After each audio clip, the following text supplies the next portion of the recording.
देख रहे हैं आप ना, हुकूमतें बनाने का हर निज़ाम फेल हो गया। चाहे वो आप देख ले कम्युनिज्म हो, चाहे वो सोशलिज्म हो,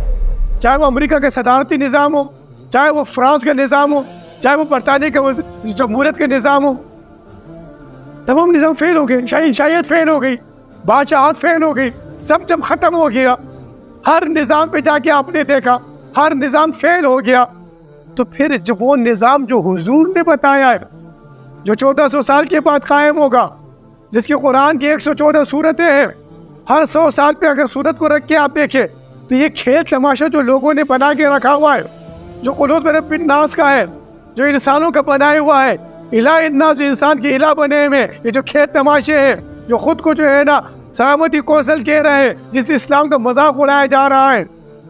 ये सब खेल तमाशे कब खत्म होंगे? जब आप हकीकी सजदे की तरफ आएंगे। इस खेल तमाशे को खत्म करने के लिए आपने रूहानियत की तरफ आना है, रूहानी इनक़िलाब की तरफ आना है, रूहानी निज़ाम की तरफ आना है, रूहानी काम की तरफ आना है। आपने देख लिया, अगर ये लोग चंद लोग बैठे हुए कहते हैं ना कि हम वोट लेके जाएंगे इस निज़ाम के लिए, हम निज़ाम नाफिज करेंगे कुरान का, जरा कुरान को उठा के मुझे बताइए, किसी एक आयत की दलील से बता दे, किसी एक सहाबी की दलील से बता दे, किसी एक वली अल्लाह की दलील से बता दे, आदम अलैहिस्सलाम से लेकर ईसा अलैहिस्सलाम तक एक नबी की दलील से बता दे।